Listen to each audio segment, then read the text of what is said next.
Ganda nga po mga tropa. Ito at aking maghahantap ng pinaka base ng ng alternator. Malagyan ko thread. I-convert ko sa sa Toyota na alternator. Binago ko yung paa.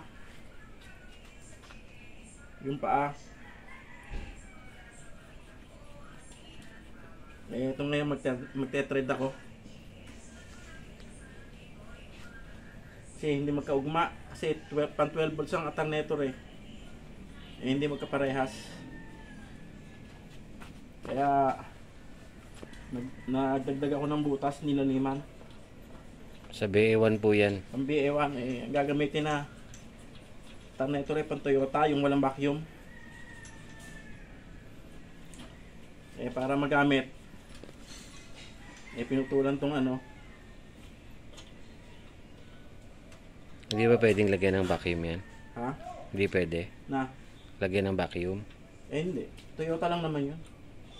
Walang vacuum. Saka na rin mag-ano ng vacuum. So mechanical ang preno niyan? Oo, mechanical. Yan po yung makina na yan na sinasabi niya. Yung pong pinaandar kanina. Bago ko isang pa i-mountain ko muna yung yung alternator. Yan po ang jeep na paglalagay niya, yung jeep na yan. Yung baklaran, paliparan.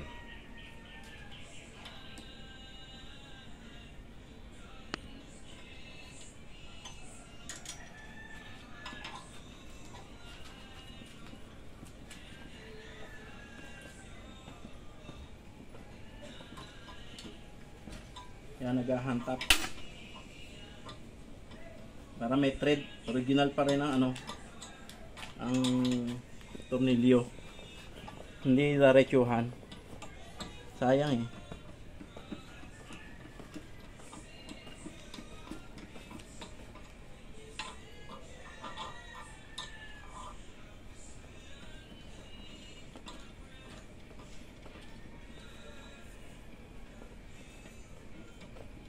Ayan. Para may thread yung matibay.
Lulubugin ba yan?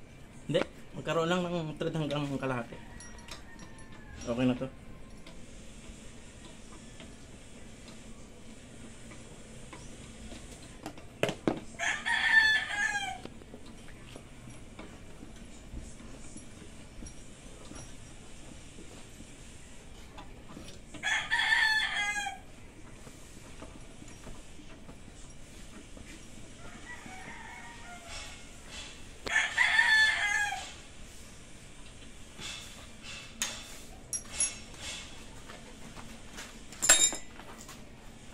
Makulay ito tornilyo.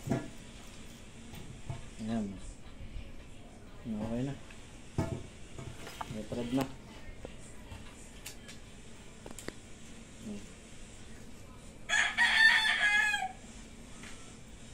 Okay na. Nakaano na. Nakaayos na itong mga base na alternator. Ito alternator niya kaya binago ko pinutula. Ito pang Toyota Toyota. Walang hydrovac. Kaya ito raw muna. Saka na hydrovac. May budget na. Paano pa nagpalit ng alternator yan? Okay pa rin yan. Yan pa rin na magiging base Yan yan. pa rin yan. Oh. Maglalagay na lang ng mga spacer. Spacer na lang ang ano dyan. Kasi ito pa namang harap nito, original pa eh. Hindi ko man binawasa, binawasan ko. Tatama pa rin yan. So yan pang makina na yan, ano na, malapit ng isang pa.